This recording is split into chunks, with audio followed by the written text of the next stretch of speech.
Olá pessoal, retomando a nossa videoaula, nós iremos agora falar sobre função, ou sobre algoritmos. Após vocês terem lido o que são funções, nós iremos, nesta videoaula, resolver o problema proposto de número 1, que é escrever uma função, que receba um número inteiro, e positivo, e retorne 0 caso o mesmo seja par, ou 1 caso o mesmo seja ímpar. Tudo bem. Então, vou abrir nosso ambiente de desenvolvimento, certo? E eu vou aqui começar a implementação dessa função. Mas antes disso, eu gostaria de fazer umas breves explicações relacionadas às funções. A primeira é que as funções, elas podem ter alguns tipos. Eu vou fazer alguns comentários aqui. Uma função pode ter parâmetros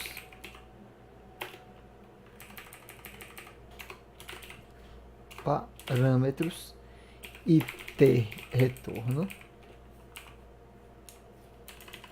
Pode ter parâmetros. Deixa eu copiar essa frase, que fica mais fácil. Pode ter parâmetros e não ter retorno. Ela pode não ter parâmetros e não ter retorno. E pode não ter parâmetros e ter retorno. São os tipos de funções que eu posso ter. E como é que eu vou usar essas funções?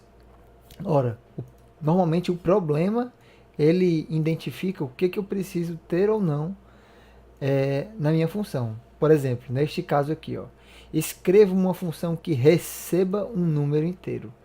Se uma função recebe algum valor, na hora que eu chamo ela, então ela tem parâmetros. Então, este problema, com certeza, vai cair neste caso onde a minha função ela tem parâmetros. Em seguida, ele diz que eu tenho que retornar algum valor.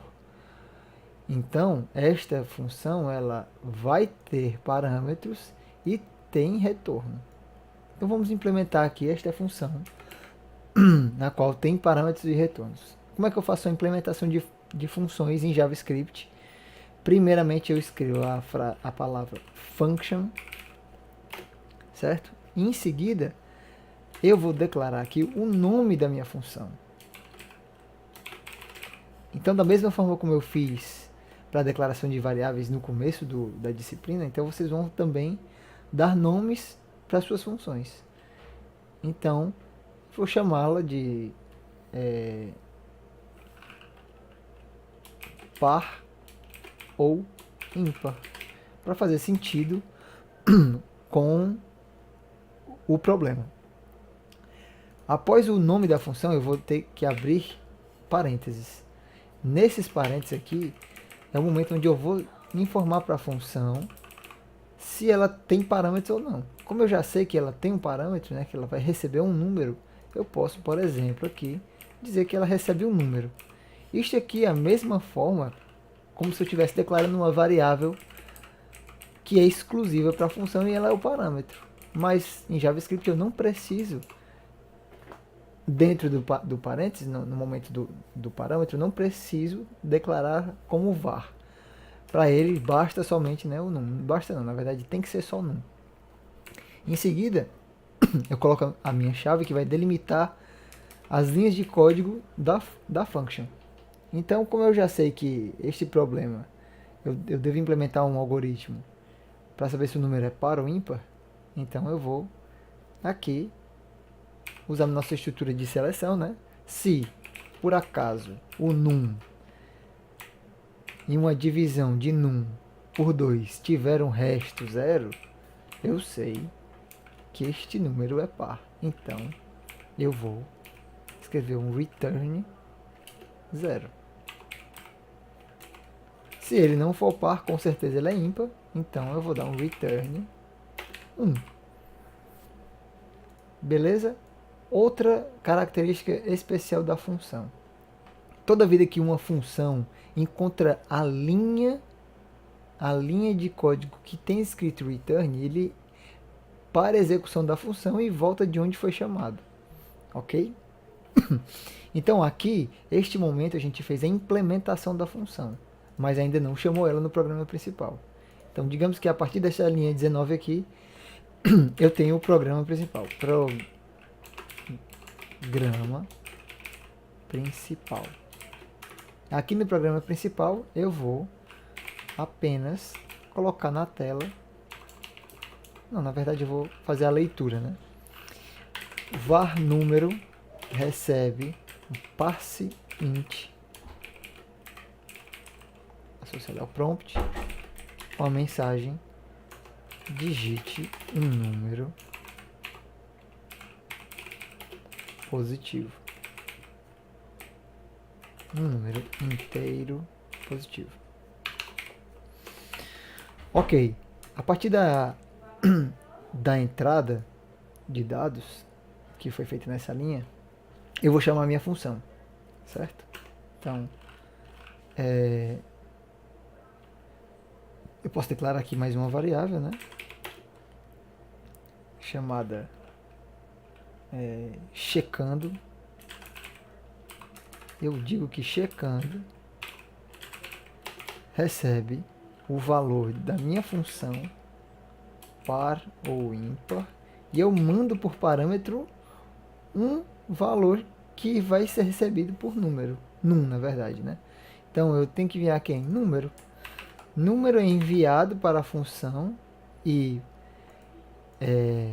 de forma abstrata a função faz exatamente isso aqui pra gente, né? Num recebe número. Na hora que eu chamar essa função é como se eu pegasse esse valor que tem em número e enviasse ele até num. Então, num vai receber o valor de número. Então é isso que a função faz pelo parâmetro. Beleza. Então eu posso até implementar aqui mais outra seleção e testar, né? Se checando for igual a 0, coloca aqui um alert. O número é par. Se não, alerte. O número é ímpar.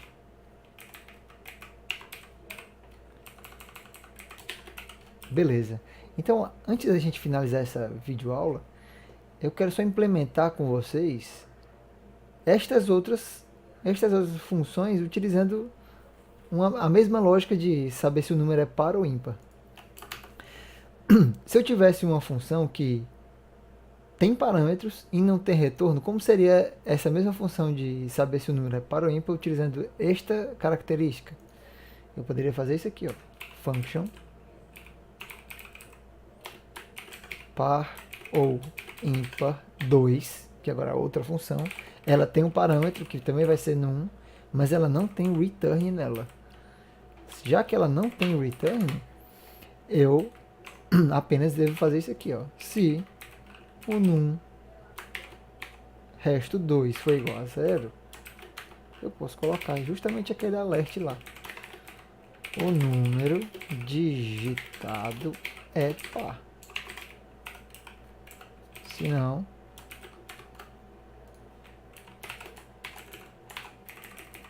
é ímpar.